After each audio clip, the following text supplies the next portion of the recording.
টানা বর্ষণে আবারও চট্টগ্রামে প্রায় 18টি পাহাড় কেটে তৈরি করা বায়েজিদ ফৌজদারহাট লিংক রোডে পাহাড়ের মাটি ধসে পড়ল। এ কারণে সড়কের একপাশে যান চলাচল বন্ধ হয়ে গেছে, তবে কোনো হতাহতের ঘটনা ঘটেনি। শনিবার ভোর ৩টা থেকে ৪টার মধ্যে সড়কের ৬ নম্বর সেতুর কাছে ফৌজদারহাটগামী লেনে এই ঘটনা ঘটে।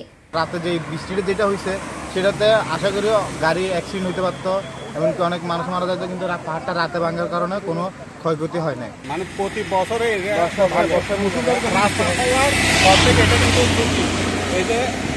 এটা পুরোটাই ঝুঁকি, এটা প্রতি বছর এটা এরকম ভাঙে।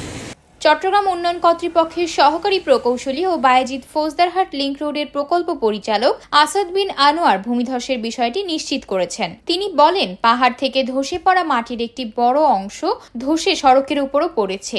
এই কারণে ওই লেন দিয়ে গাড়ি চলাচল বন্ধ রয়েছে, তবে গাড়িগুলোকে অন্য লেন দিয়ে চলাচলের ব্যবস্থা করা হয়েছে। পাশাপাশি সড়ক থেকে মাটি দ্রুত সরিয়ে যান চলাচল স্বাভাবিক করার চেষ্টা করা হচ্ছে। স্থানীয়রা জানিয়েছে, ভোর রাতের দিকে ভূমিধস হওয়ায় দুর্ঘটনার ঘটনা ঘটেনি, কেননা ওই সময় সড়কে গাড়ি চলাচল কম ছিল। তবে দিনে ধস হলে বড় দুর্ঘটনার আশঙ্কা ছিল।